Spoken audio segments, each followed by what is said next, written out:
second one we're going to go to is food processing plants, and specifically food processing plant fires. Now, there's been a lot of media attention on some of the fires that come up with food processing plants, and it's led a lot of people to wonder, like, okay, are these being intentionally destroyed or intentionally tampered with in order to help control food production? So we looked at this, Christian looked at this, Tina looked at this, Lydia looked at this. Like, we all kind of looked at these various things with this, and the conclusion I came to was I can't find enough evidence. That doesn't mean it's not there. I'm just saying I can't find it that suggests that there's been a huge uptick with respect to, sabotage or any sort of deliberate sabotage with respect to food processing plants. Or fires in general. Or fires in general. So like now we're going to get into a whole different thing with food processing plants, but that was my conclusion. Like, Christian, did you come to a different conclusion? No, I mean, I looked back all the way back to like 2008, and there's all sorts of stories that predate COVID that are on the internet for people to look up of, I found one from 2019 of a big fire at a Tyson plant in Kansas. I found another one in LA in 2017 with a fire. There's another one in 2015. There's one in 2008. There was an Omaha one in 2014. I can keep going through the list, but the point is that my take on this, when I looked at this, like, started seeing people talk about it on Twitter, I had this gut feeling that is this actually like a thing that is new, or is this a case where because it's been reported now, people think that it's a new thing or that it's happening everywhere? Well, because everything else is going on at the same time. This is the big thing that I want to get to. Because the media has so thoroughly just chucked their reputation away, I feel like that and I believe you want to go into this. We're going to go into that later. Don't. Okay, I won't spoil it, but I think that I'll say this. I think the media is playing a role, but not necessarily the role that you might be thinking, in terms of leading people to draw certain conclusions about this that they're currently drawing. Well, look, I'll open it up. Did anybody, Lydia, Tina, did you guys come up with anything different on the food processing plant fires? I'm still kind of reserving judgment just a little bit. The problem is a lot.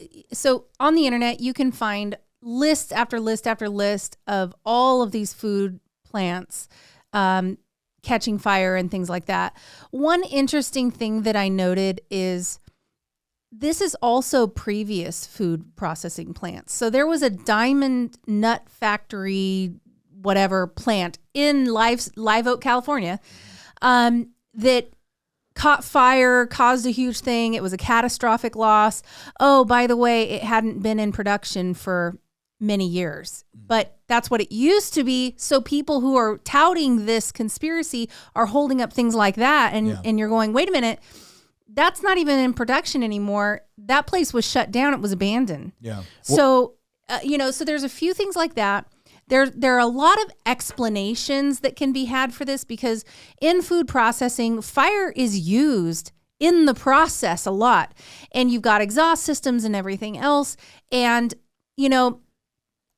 things need to be cleaned out, just like your dryer vent has to be cleaned out. House fires are caused by dryer vents not being cleaned, right?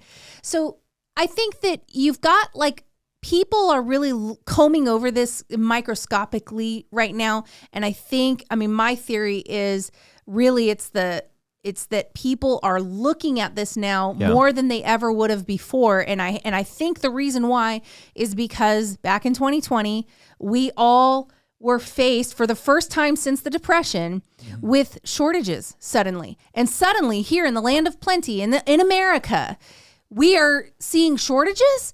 Yeah. And this is a foreign concept to anybody under the age of 60? Mm-hmm. And so, most of the people that remember the Depression aren't with us now. Mm-hmm.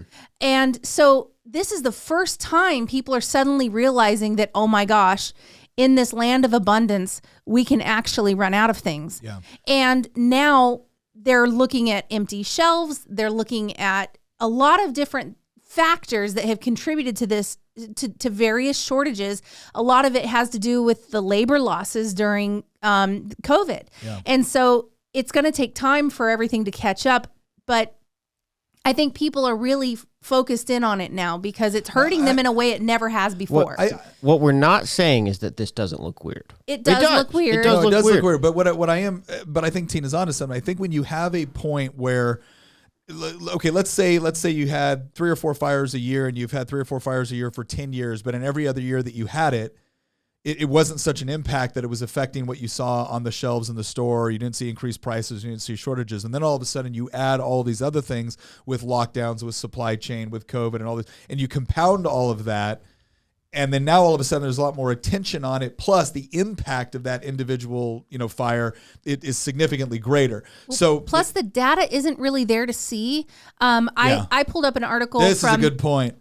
This article from NFPA.org, which is the National Fire Protection Agency, and their director was actually saying that they don't actually categorize food processing specifically. It's all under manufacturing and agriculture and all these other things. And so when they say, oh, there's the basically most of these places that are fact checking and saying, oh, well, there's no uptick. How do they actually know there's no uptick? I mean, in this article by itself, which is one of the articles that they cite, in this article alone, the director is saying they don't track that and never have. Yeah.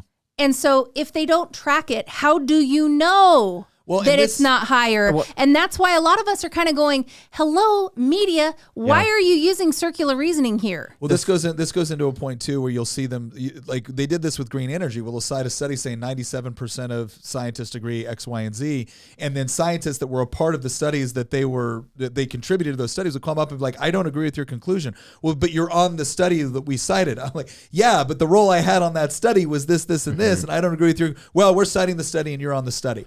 Right. And so that ends up, this goes into a larger thing that we're going to end up talking about later with how do we get good information. But I would say there's one other thing I want to do before we move on to our third point, and that has to do with whether there are fires or not, like whether there's been an increase in fire, whether it's sabotage. I'm just going to be honest. I don't see sufficient evidence for me to come forward and say, absolutely, this is a conspiracy or this is deliberate. I don't see that. I'm sorry. If somebody else has evidence that they'd like us to review, I'd be happy to look at it. But from what I've looked at, I don't see it. What I do see, and which I think in some ways is worse, is kind of this institutional desire to have so much federal control over food processing. And part of that is because of the USDA, which, by the way, the USDA has like 15 separate agencies under the USDA. And every attempt that they've made to try to make it easier for people to be able to process, especially process meat and to sell it, has really come back with a lot of pushback from the federal government. Not to mention a lot of the different associations, even at the state level.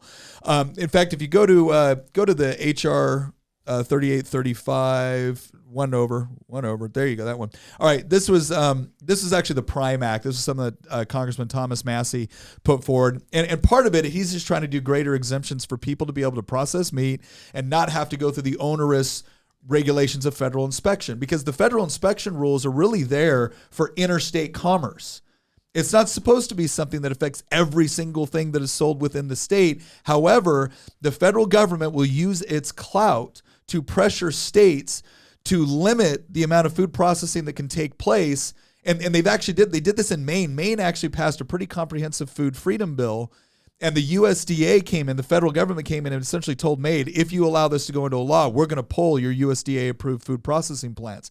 So even though it wasn't a violation of the Constitution, even though it wasn't a violation of any federal laws, even though it was completely within the state, right? It was intrastate commerce, not interstate commerce, right? The feds still use their muscle to edge in there and say, fine, you can legally do that, but if you do, we're going to pull all of this. And that's extortion.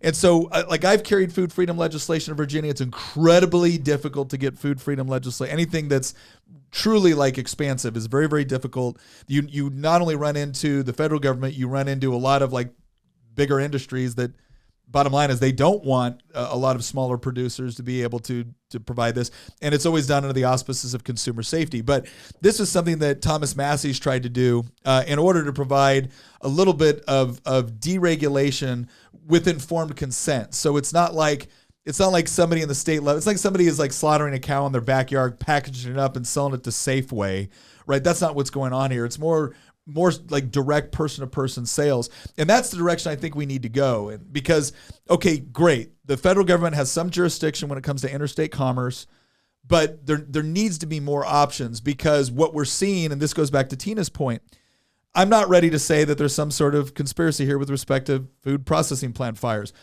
I am willing to say that the federal government likes the amount of control that they have. There's a lot of big industry that also likes that level of federal control. They don't want to compete with smaller producers, and so they shut down any attempt to be able to provide greater diversity within that marketplace. And that's the more systemic issue that we're dealing with within food processing. One thing that I think makes it much more believable that there is an increase in food processing plants, going ablaze, is increasing prices. But as we've talked about on this show, there are a multitude of reasons why prices have been increasing, especially with eggs. Everybody knows that eggs have gotten very expensive. But Lydia, I know you had one point as well. Yeah, so before we wrap up this point, I really want to emphasize to people that we don't want to be like the mainstream media. We want to be 100% in pursuit of truth. So we really don't want to jump the shark. We want to go out there and gather as much of our own evidence as we can without actually being journalists who, have funds and have like the day job to be able to go and find out about this kind of thing. But it's really important to remind people that even though conspiracy theories have been correct in the past, it's not safe to assume going forward that all of our conspiracy theories are going to be correct. So I think that's really just a good thing to keep in mind. But it's great to examine all the evidence, and really important to do so as we try to pursue the truth.